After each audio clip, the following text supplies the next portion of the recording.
The moon is like a boat, my love, of lemon peel afloat, my love, and with a sail of gauze, my love, she seems to slightly pause upon her silent way, or on her starry way.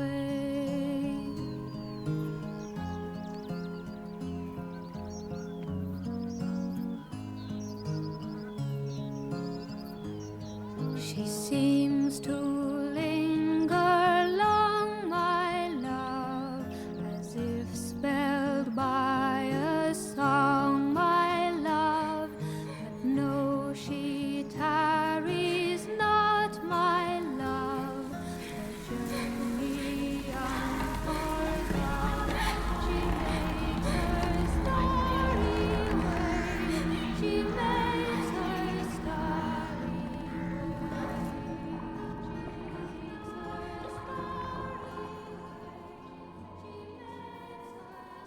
There was a time when meadow, grove, and stream, the earth and every common sight, to me did seem apparelled in celestial light, the glory and the freshness of a dream. It is not now as it hath been of yore. Turn wheresoe'er I may, by night or day, the things which I have seen I now can see no more.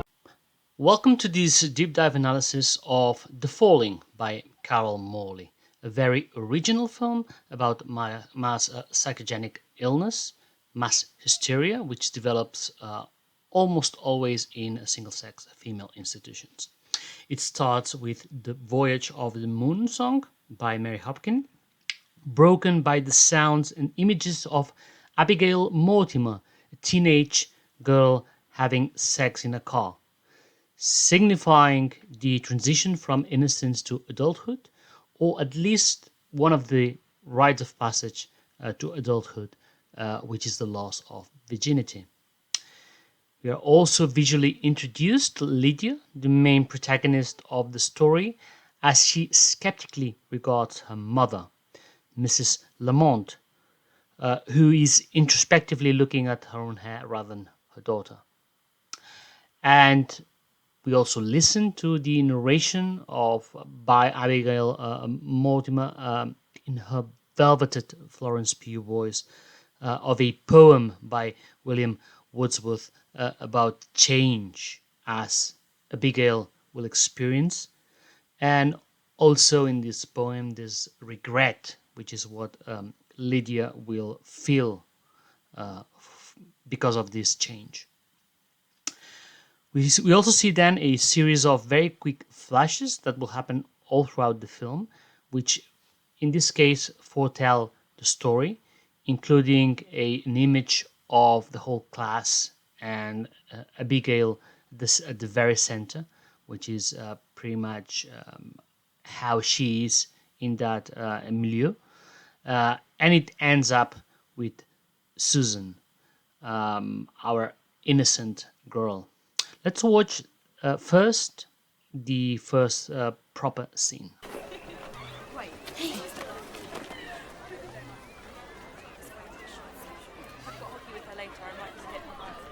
What's wrong?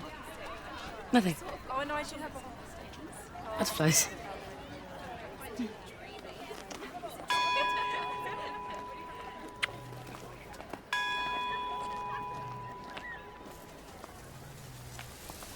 So the girls go to class.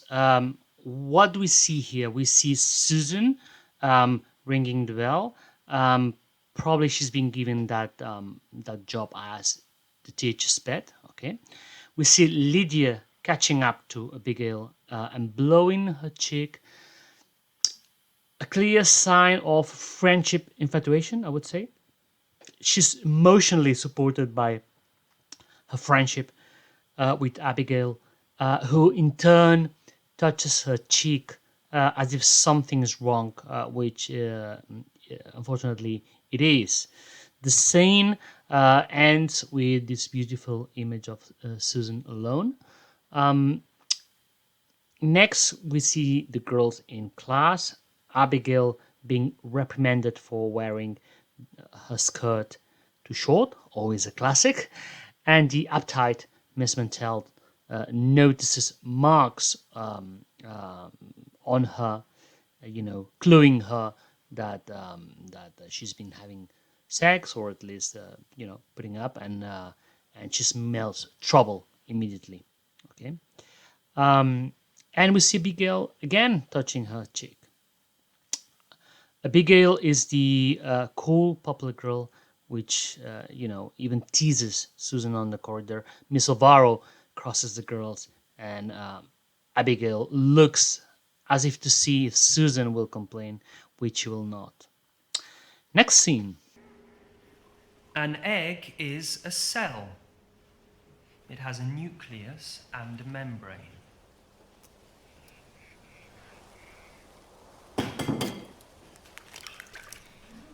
When the yolk matures, the follicular sac ruptures. If any blood vessels cross the stigma, a small drop of blood may get on the yolk as it's released from the follicle. It's what causes most blood spots in eggs. Egg first or chicken, Mr. Hopkins? The egg's still a mystery to scientists. It's complex. Of course, the subtext here is that the egg with the spot of blood is just foretelling that something's wrong in Abigail's pregnancy. Then we see the girls going home through a stroll, and albeit laughing, Abby walks tired and again touching her cheek. Okay. At home, we are introduced to the relationship between Lydia and her mother, Mrs. Lamont, which is terrible. Mrs. Lamont ignores Lydia, and Lydia lets the ball fall on the floor.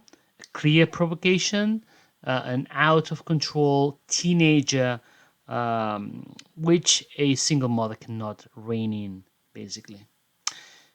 Abby, on the other hand, and despite owing hatred to Mrs. Lamont to Lydia, behaves cordially to her and helps her out cleaning the mess, as teenagers do when they just have had sex. Suddenly, they grow up for a couple of days and behave as young adults. Okay. Next, we have the class painting outside.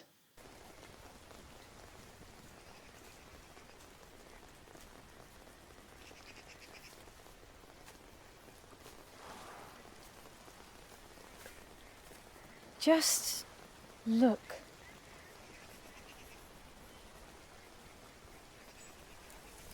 Imagine what it's seen. A time, dismantled oak. Let's meet underneath it the same day every year for the rest of our lives. The sensitive, idealistic, romantic world they inhabit, and the special bond that unites Lydia and Abby is displayed in this scene, as well as the intensity of it. Okay, followed by reading in the class by Abby. The moon doth with delight the ground pale and heavens are bare. Waters on a starry night are beautiful and fair.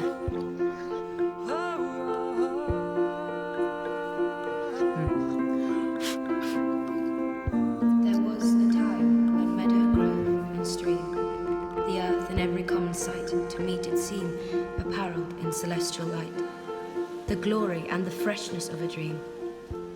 It is not now as it hath been of yore. Turn wheresoe'er I may, by night or day, the things which I have seen, I now can see no more.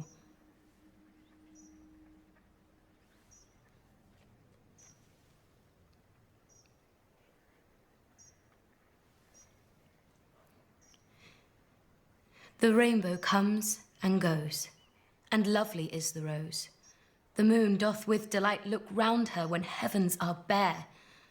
Waters on a starry night are beautiful and fair. Try not to be quite so emphatic.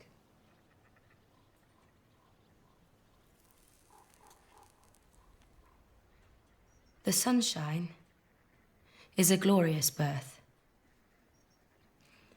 But yet I know, where'er I go, that there hath passed a glory from the earth. We see the demeanor of Miss Alvaro. Monica Dolan is very good at playing these quintessential English roles, and this is a very English film. The composture, the accent, etc. It's delightful. Okay, it reminds me a bit the demeanor of Margaret Thatcher. Yeah, this thing. And we can see her smiling a bit at the appreciation of the girls of poetry. Miss Alvaro, incidentally, writes poetry on her spare time as well. We have the voice and emphasis of Abby, taken by this nondescript romantic feeling that transmits to the other girls who look at her like that. She's saying phrases like "lovely is the rose," which is quite quaint. Yet the girls submerge themselves into it. Okay, the perfect voice and tone of Florence Pugh fits the poem like hand in glove. Okay, let's talk second about Miss Pugh. The august Florence Pugh has risen quickly by merit in the cinema world by being an excellent actress. Okay, more Julie than Belle, more attractive than beautiful. She has a vast register, but especially convincing when vulnerable and in pain. A mark of a good movie is seeing Florence Pugh suffer. Okay, Midsummer, it's a good example. Here, though, it's in her first movie, and it shows a bit. Okay, Maisie Williams being, to me, the best in it in terms of interpretation. Okay, in Pugh's second movie, Lady Macbeth, she's already a well-rounded actress. Okay, one of my favorites. Okay, then after that we have the also we noticed that she touches her cheek again. Okay, after that we have the musical interlude, in which we see the issues each of the girls have, and that will fuel the willingness to go with the delusion to come. Okay, such as the egg being punctured. Okay, some of the weird behavior in the home of one of them, some blood stains in the hands of a girl, presumably of a newly learned period. Okay, a bulimic episode in the case of Gwen, excuse me. We see as well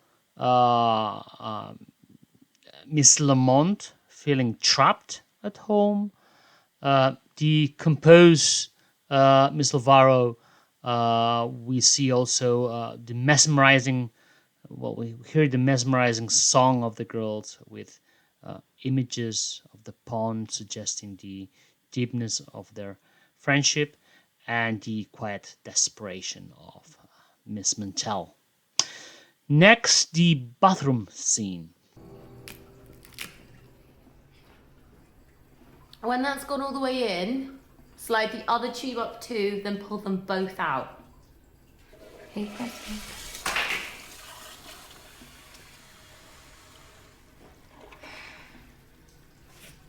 As you know, I'm a virgin, so. Virgins can use them. Anyway, let's establish your status, shall we? Oh, lamb. You lost it, Abby, didn't you? He had a car. What can I say? I don't get it. Close your eyes. Kiss your lips.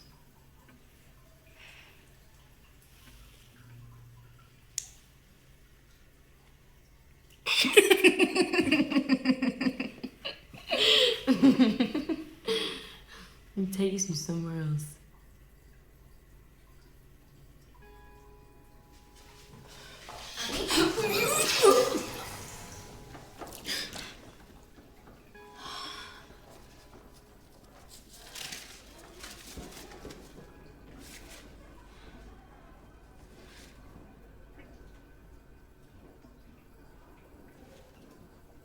That's why you're upset.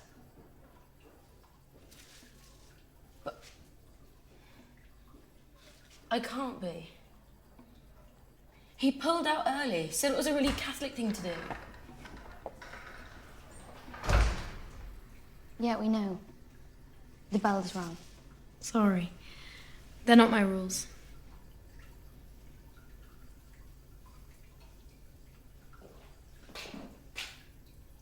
Don't tell anyone. But we think I'm pregnant.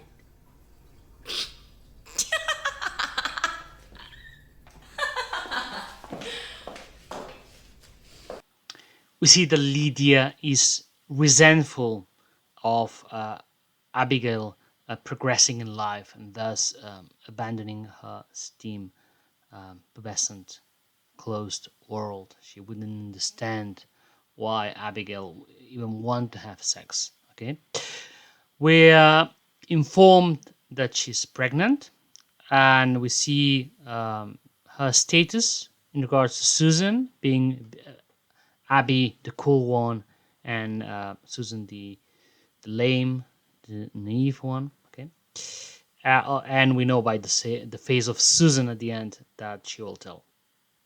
Okay.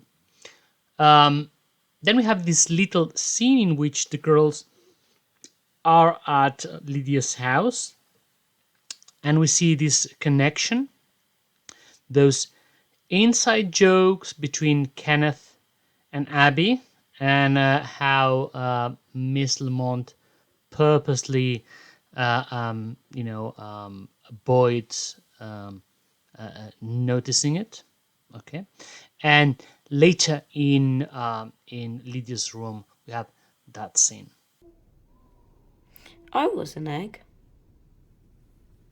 Now I've made an egg. Actually, we're already born with all our eggs. I feel so crummy. Pregnancy's not good for you. And look at our mothers. You've always had it in for your mum, haven't you? Me? Morty? She's had it in for me since the day I was conceived.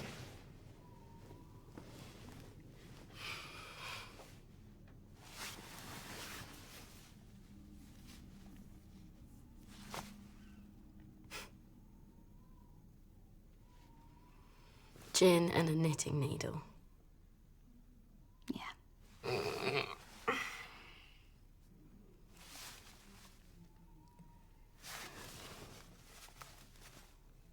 I'm definitely bigger. They're killing me.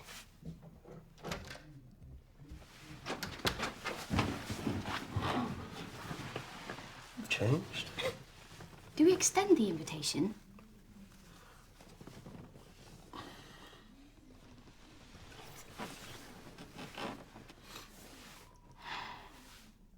You're loosen you up, crazy face. I don't want to be loose.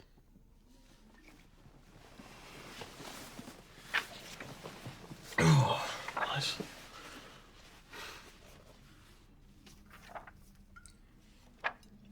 Everything that lives serves the purposes of the earth. Everything that dies serves the moon. You know I'm pregnant. Oh, she's telling everyone. You're in trouble. Kenneth? Let's do some magic. With a K, to dispel it. I could do a spell. Oh yeah, when's that ever worked? Hmm? You know, most people think it's bad, but all the occult actually means is hidden. Ooh. On a more practical note, a bit of vigorous exercise might get rid of it. You can see the symptoms of them drifting apart. The starting of being in different places, the victimization of Lydia. The dialogue is exquisite, especially delivered in these very English accents. Then the dance is a perfect manifestation of what's happening. The two girls start dancing together at first, then the three of them dance together as Kenneth gets in, but very quickly Abby's attention drifts towards Kenneth exclusively, and they dance, and then they end up doing it. Okay, after sex, Lydia is very much a resentful.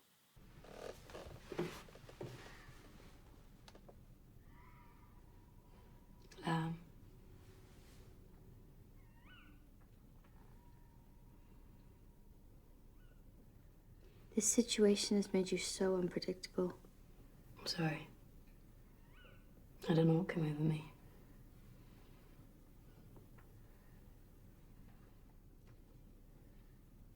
It's just... you're... you know everything and... Vice versa. You didn't mean a thing, truly. It's only Kenneth.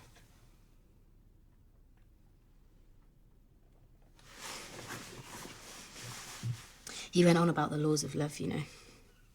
Free love.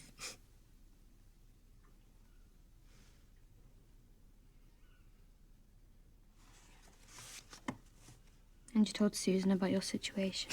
I wanted shock on that innocent little face.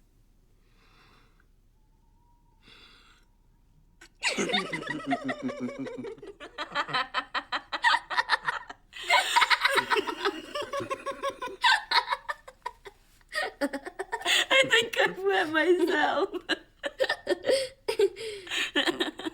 Maybe you're losing it.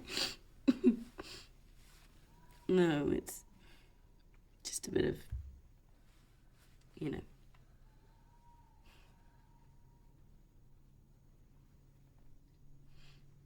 You said the French call an orgasm a small death. That's what it's like, you know. When it goes inside you and you get it right. Feels like you're blacking out. Dying.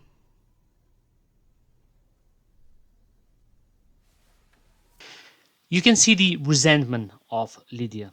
Okay. Also to notice, Abby says, "I've wet myself," and Lydia says, "Maybe you're losing it." She's really expressing her desire here. She desperately wants to keep Abby in her world as a friend, and the baby doesn't match those plans. Then Abby says, "You know," and Lydia is looking at her like, "No, I don't know. That's not normal." Okay, and at the end also when she's explaining the effects of an orgasm, she says it's like blacking out. It says dying. Okay, which is a premonition. Then we get another of those delicious, gentle, delicate musical interludes in which we see Susan wearing a religious pin, which, of course, is the opposite of Kenneth's magic with the K1 of pentagram. And after the interlude, we have the first vomiting by Abigail at class, and then the girls' conversation while eating dessert. Shame to waste it.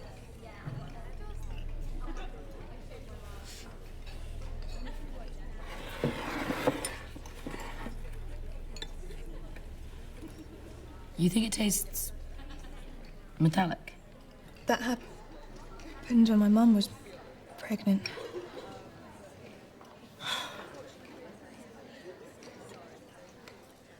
I didn't say anything. According to Lydia, my body has become a situation. We'll soon be dealing with the situation. You're not going to get rid of it yourselves. We've got it under control. It's not passed you by, it's legal nowadays. Not for the likes of us. Okay, so the news have been shared. We see Lydia saying we've got it under control, like proposing actually that abortion. And finally, we have the original falling by Abby. The face of Lydia is a bit weird. It's shock, but it's joy, excitement, fear, a bit all in the same. She's impressed by what's happening. Then we have like very small scene in which the two girls are going through the corridor, and Lydia blows on the cheek of Abby, as they used to. They used to do that. We see it in the first scene of the movie, and Abby just doesn't respond to that. Okay, she doesn't reciprocate the tenderness given. Okay, with something I don't know. So even the acknowledgement. Okay, that says a lot as to where they are right now. And finally, we have the conversation between two of them when they are meant to be memorizing a recipe. So you will each learn these recipes off by heart. Can we learn a poem instead, Miss Mantle? No. I'll be back shortly.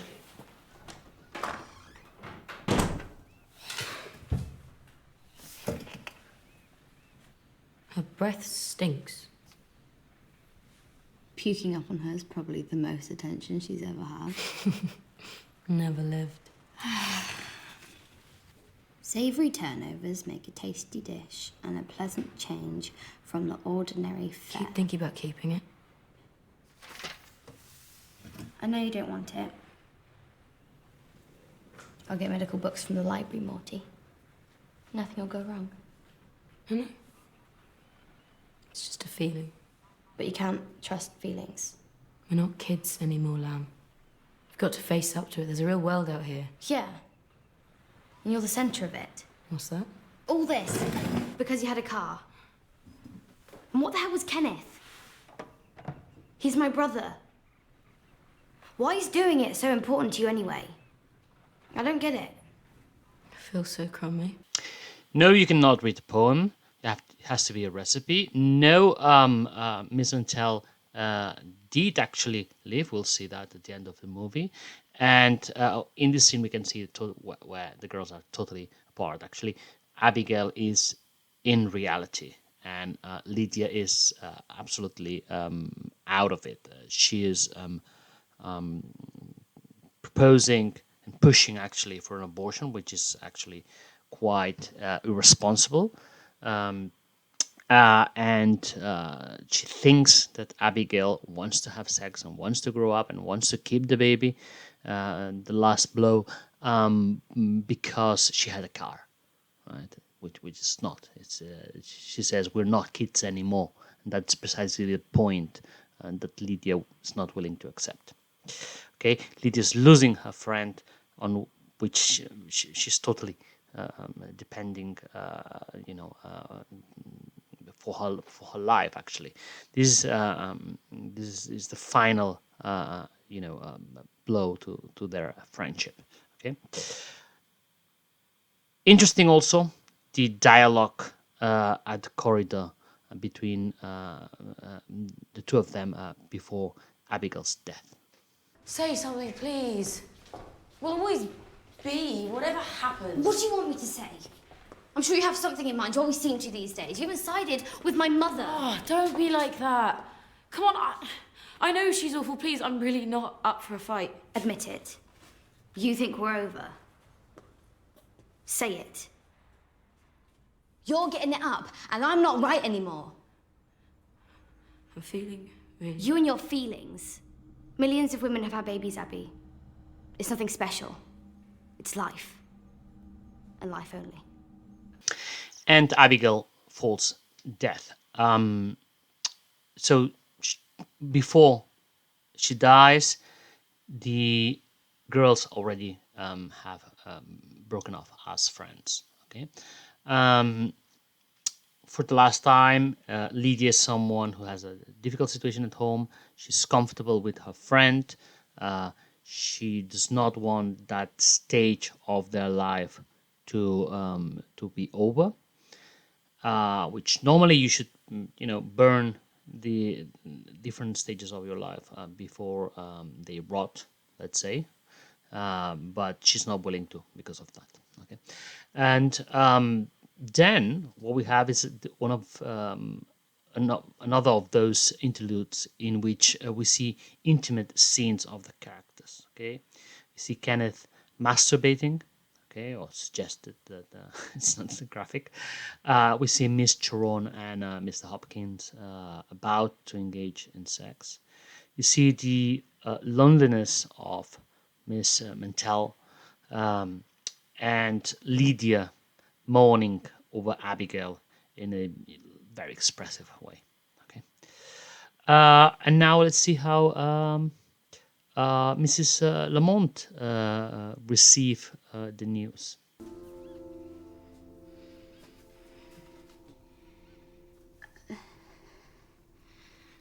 Abby's dead.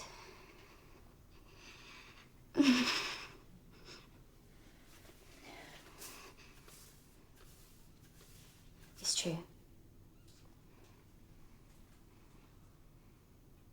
She's dead.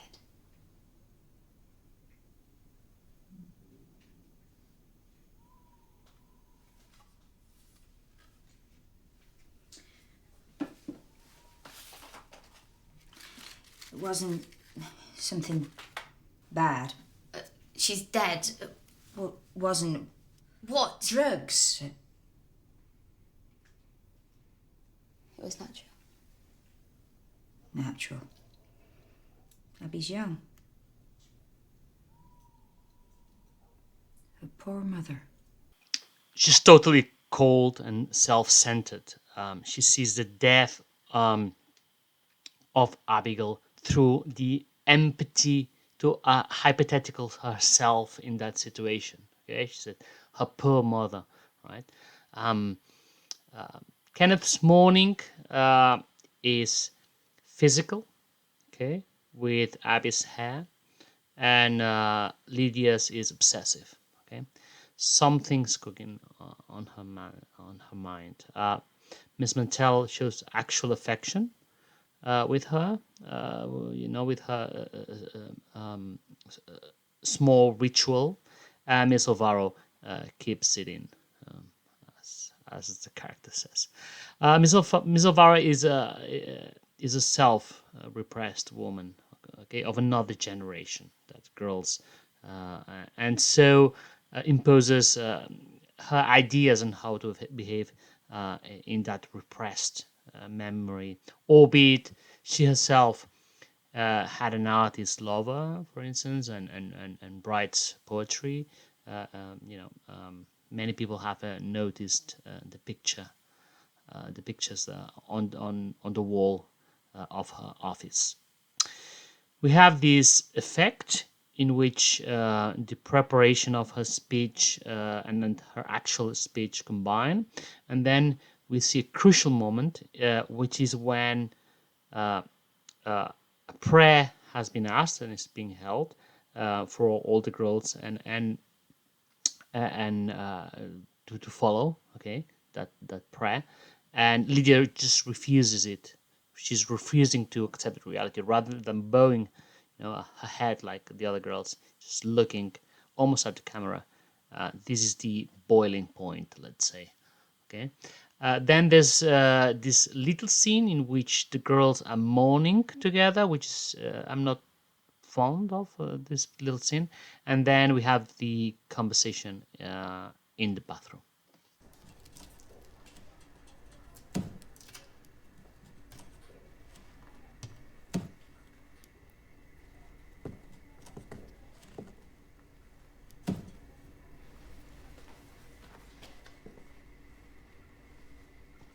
Close your eyes.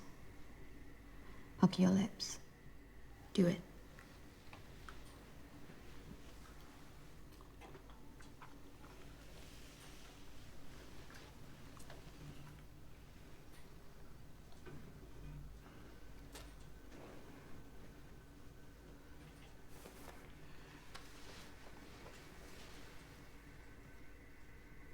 Takes you somewhere else. First of all, we have the issue of the cracks on the wall. Okay, it has been speculated that this is asbestos causing this delirium that we will see. Okay, it's quite irrelevant for me. I think there's more value in thinking that there's no relationship, and in this way, the driver of the psychotic phenomena is the mind, okay, which is actually the point of the movie. Okay, it's pretty relevant to me if it has a chemical origin or not. Okay, we have Lydia emulating Abby to feel close to her and like taking on a bit on her. But she cannot emulate her because she's not mature enough. She's representing something she hasn't lived. Okay, she's not ready to grow up and indeed sees sex and adulthood as something foreign. Okay, instead Susan will take her role. In the next interlude, we see Susan changing her hair to look like Abigail and putting perfume, okay, desiring sex.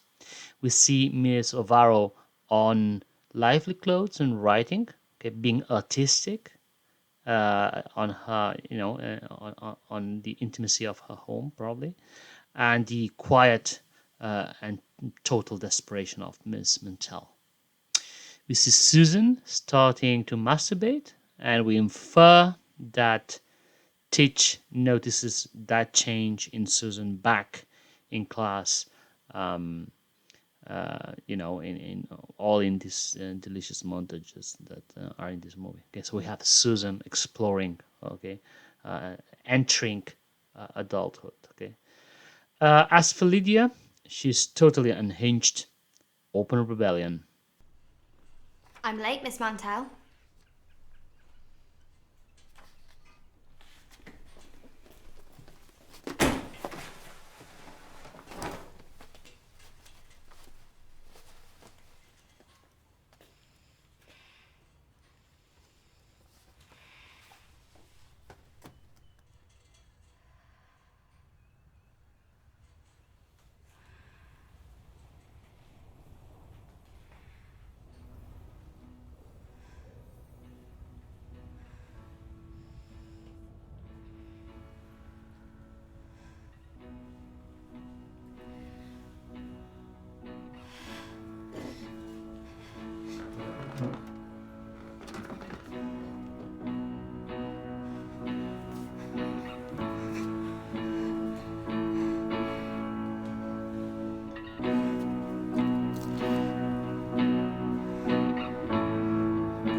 This is the first falling from Lydia, and let's say the first artificial falling. Okay, notice how it starts very much consciously. Notice the faces of the girls.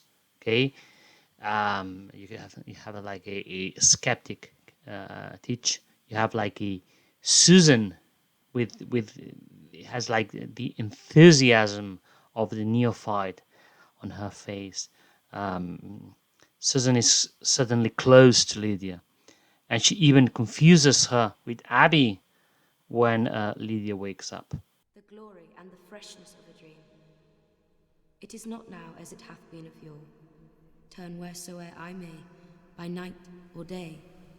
The things which I have seen I now conceal. Abby. Oh. It's you. You fainted.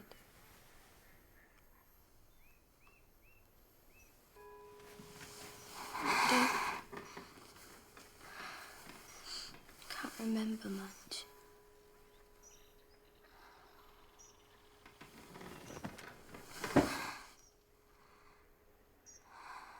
But now,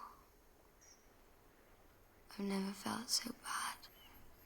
Tell me about it, Lan. I'm feeling rotten, didn't I say?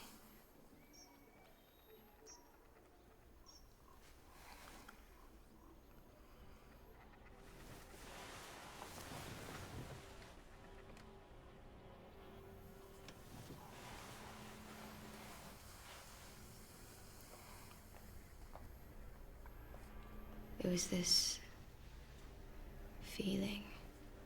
So Lydia explains this overwhelming feeling she got, and looks like Susan is going to be, ready to be her disciple. Okay, this feeling is transmissible. I compare it with meme theory. So meme theory is the working idea in which ideas spread by themselves, being the actor rather than the people. Okay, ideas spread through the human landscape. So this would be the same with feelings. Okay, and those feelings these girls are transmitting to each other are expressed by the twitching of the eye and by this kind of machine gun flashes that of images that go between them. Okay, which is very characteristic of this movie. A bit like what we saw at the beginning. Okay, they all have this feeling when they're in the lab, for instance, and this atmosphere, okay, of intense feeling between all the class of girls is broken by Mr. Hopkins, a masculine voice talking about science. Okay, and in the immediate scene, we see also Miss Lamont watching another male voice explaining science on TV. Okay, the men in this film are out of the world of feelings; they are separated and are either authoritative sciencey voices, okay, or distant, as the missing father of Lydia. Um, for this phenomena to happen, you need a feminine close society, such as a nunnery. Okay, so Carol Morley, who is very methodical, studied many reports of real cases of mass hysteria. Okay, so you've got the men like separated from their world. Okay, the only exception in the male realm is Kenneth. That is an sex object, breaks the spell of this closeted atmosphere. Okay, first with Abigail and then with Lydia. Let's see how they start to get closer. What was it like with her? She was something else. Like a warrior queen.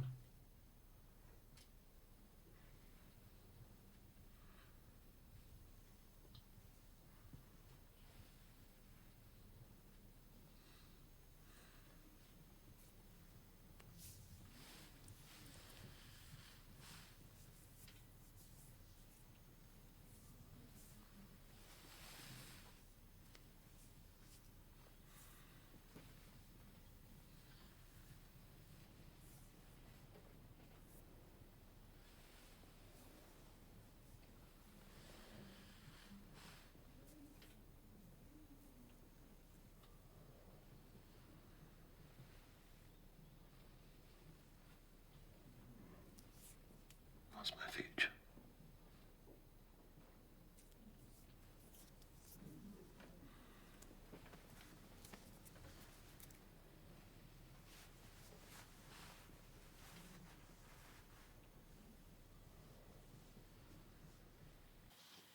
Lydia is vulnerable, touching her cheek as Abigail used to, and this vulnerability gets her close to Kenneth.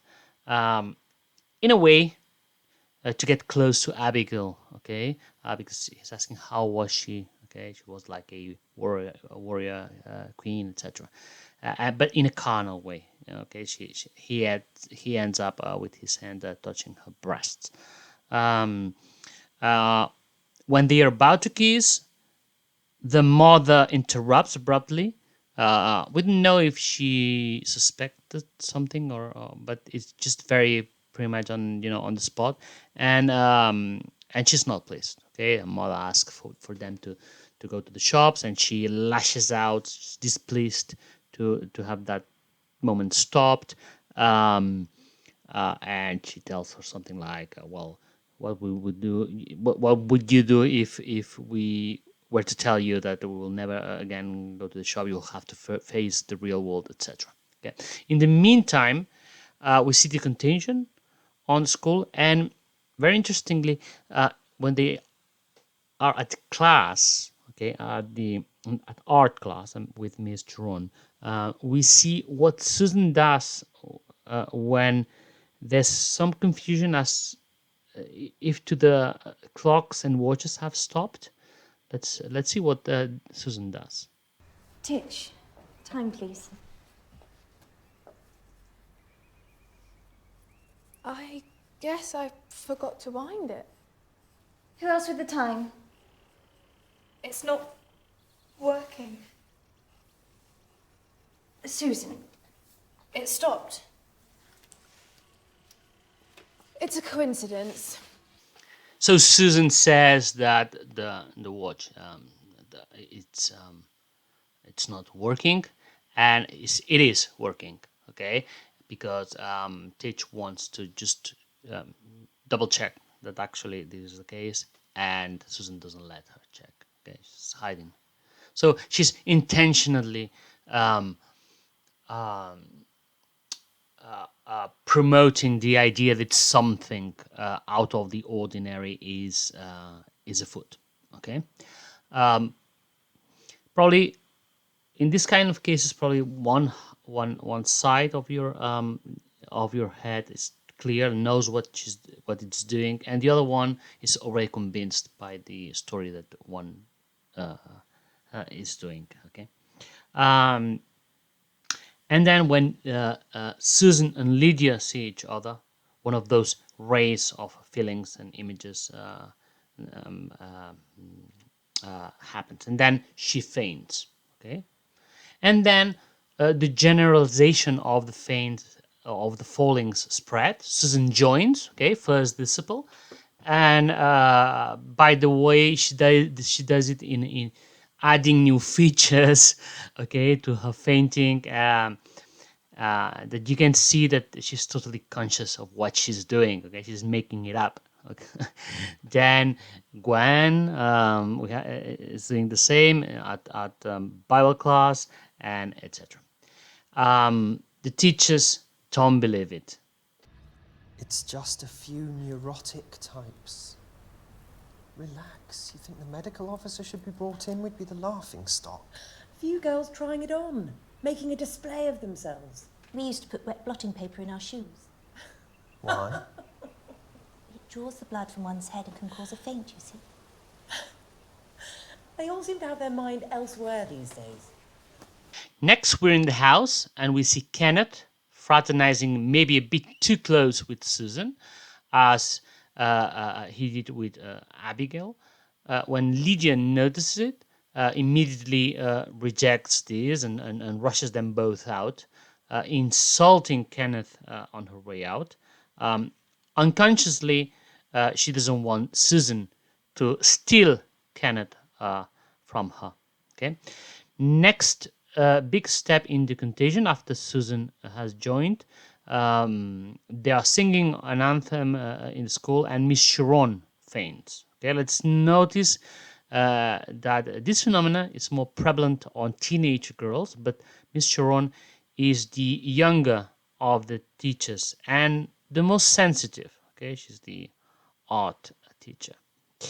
when she has fallen, there's again this communication between Miss Chiron and Lydia, okay, validating the phenomena, joining in, okay, and Lydia takes the hint, fainting immediately after Miss Chiron.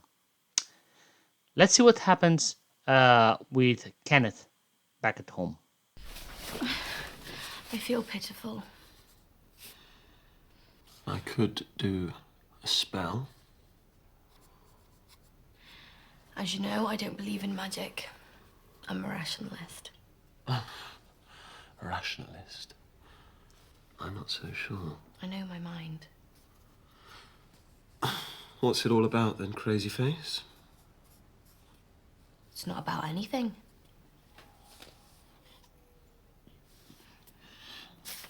You see this?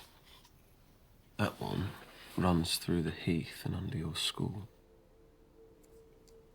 Ley lines, they have this energy, sacred, sublime.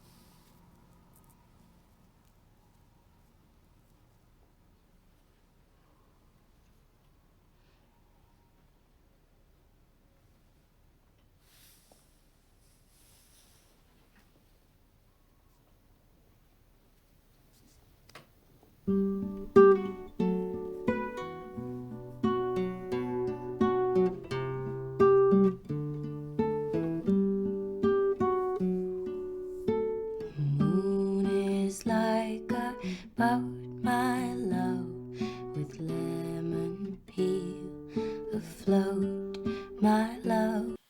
So Kenneth is giving his explanation, okay, or he's pushing his magic thing. I don't think that this is any clue regarding. This is not a film, I think, in which you have to look for clues. There's plenty of films that talk about magic phenomena and things like that. I did my favorite one, which is A Dark Song. This is about psychological phenomena, which is what's interesting about this movie. Okay.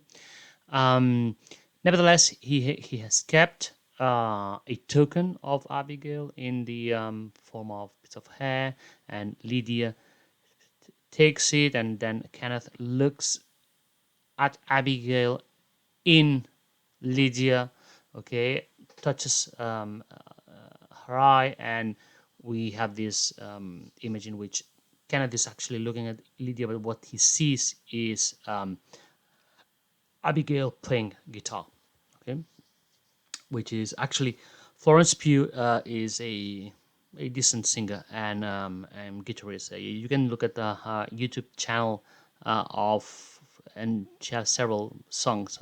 Before she was an actress, and she was just a musician on her spare time. Okay, this is the end of this first video regarding The Falling by Carol Morley, and this deep dive analysis will conclude in the next video. I'll see you there.